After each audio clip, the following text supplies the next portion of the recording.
Capítulo 17.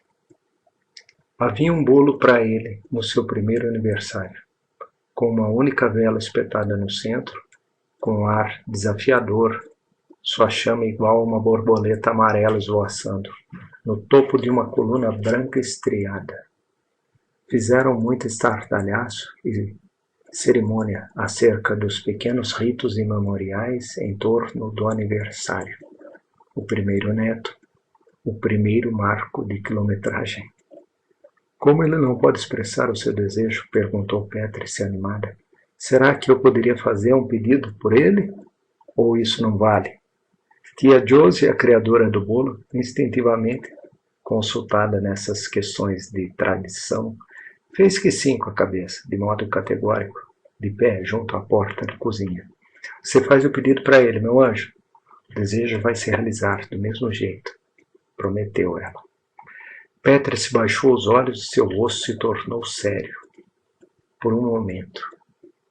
Paz em toda a sua vida. Segurança, como tem agora. Que tenha sempre os seus parentes à sua volta, como agora. E para mim, de você, algum dia. O perdão. Já fez o pedido? Agora sopre. Ele ou eu? Fica valendo por ele. Patrice se inclinou, juntou sua face à do bebê, soprou de leve. Borboleta amarela debateu-se agitada, murchou e se desfez. Agora, corta o bolo, determinou a autoimposta mestre de cerimônias. Patrice fechou a mãozinha rechonchuda do bebê em torno do cabo da faca, cingiu-a com a sua própria mão e guiou-a com carinho. Executada a mística incisão, encostou o dedo na cobertura de glacê, raspou um bocadinho, levou até os lábios do bebê.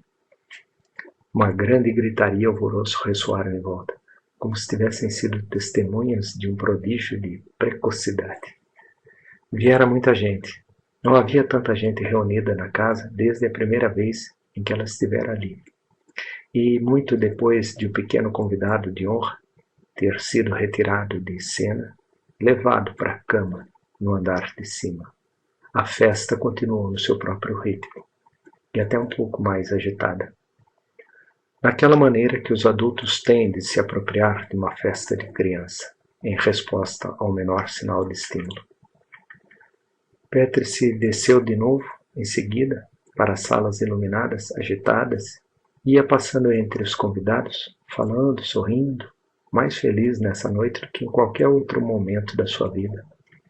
Uma taça de ponche na mão, na outra um sanduíche já mordido, mas o qual ela não se resolvia a dar uma segunda mordida.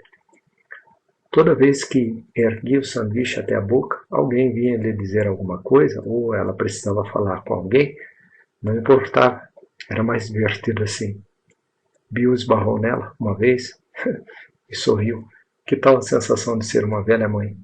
Que tal a sensação de ser um velho tio? Ela retrucou atrevida por sobre o ombro.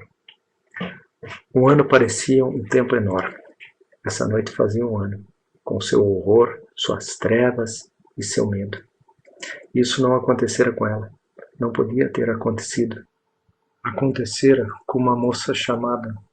Não, ela não queria lembrar aquele nome. Não queria sequer evocá-lo por um breve instante. Não tinha nada a ver com ela. Tia Josie está lá em cima com o bebê. Não, ele vai ficar bem. É um bebê muito bonzinho quando se trata de dormir. Opinião de uma observadora desinteressada. Bem, nesse momento sou mesmo uma observadora desinteressada. Por isso tenho direito de opinar. Ele está lá em cima e eu estou aqui. Ela se achava na sala magnificamente iluminada da sua casa, com seus amigos, os amigos de sua família, todos reunidos em torno dela, rindo e conversando. Um ano era um tempo enorme. Aquilo não havia acontecido com ela. Não, jamais. Não, com ela, em todo caso. Muitas apresentações se confundiram. Havia muitas pessoas novas numa ocasião como aquela. Patrice olhava em volta, recapitulando com zelo as pessoas mais importantes.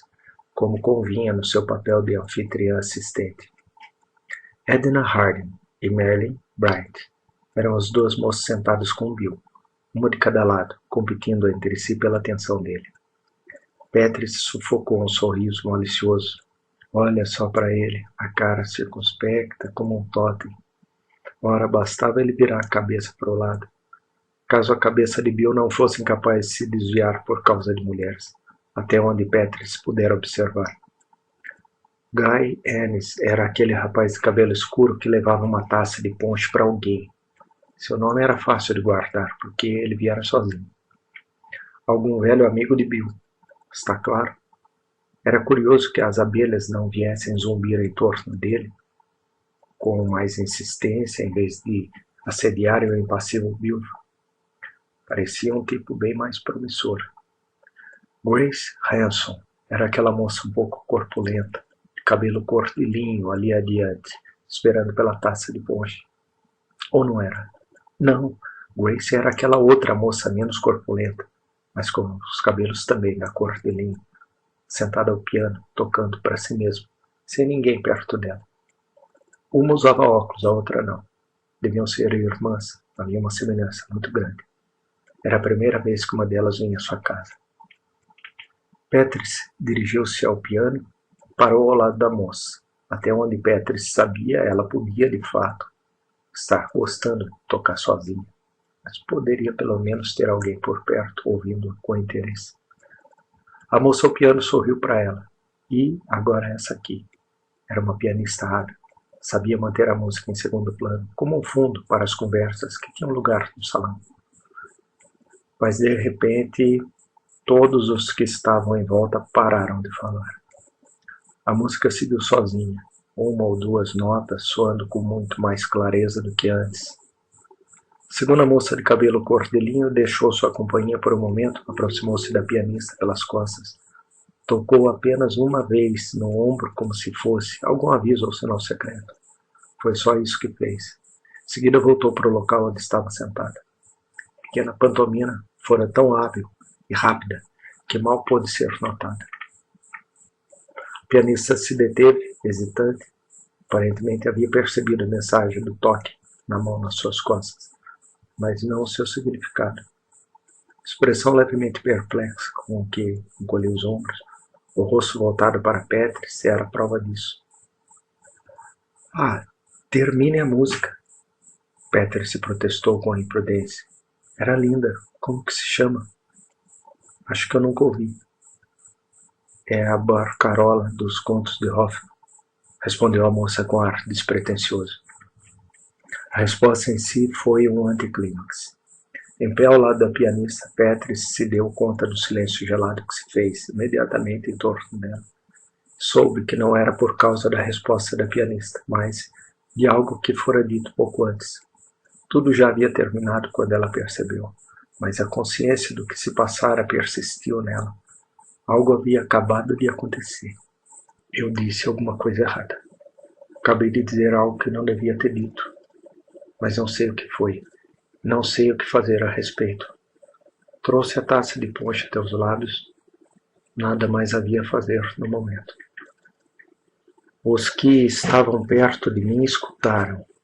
A música deixou minha voz em destaque. Isso tornou tudo ainda mais perceptível. Mas quem mais na sala ouvira? Quem mais notara? Talvez seus rostos revelassem. Ela se voltou devagar e fitou-os, um por um, como se fosse ao acaso. Sra. Hazard se achava absorvida em uma conversa na extremidade da sala, olhando para alguém diante da sua poltrona. Ela não ouvira.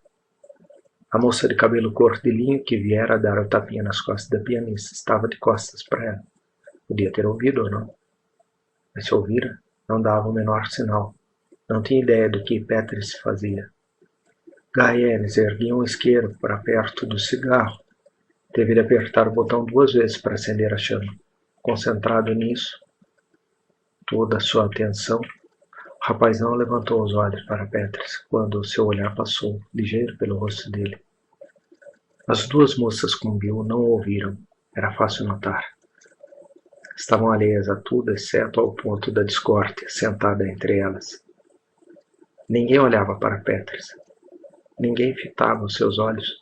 Apenas Bill. Sua cabeça estava levemente baixada, sua testa queixosamente franzida, e o olhar com que a fitava por baixo das sobrancelhas tinha um estranho ar inescrutável. Tudo que as duas moças lhe diziam parecia passar por sobre a sua cabeça. Peters não podia saber se os pensamentos de Bill se dirigiam a ela ou a algum outro ponto, a 1000 quilômetros de distância. Mas os olhos dele, pelo menos, estavam voltados para Peters. Ela baixou os olhos, e mesmo após ter feito isso, sabia que Bill continuava a olhar para ela, do mesmo jeito.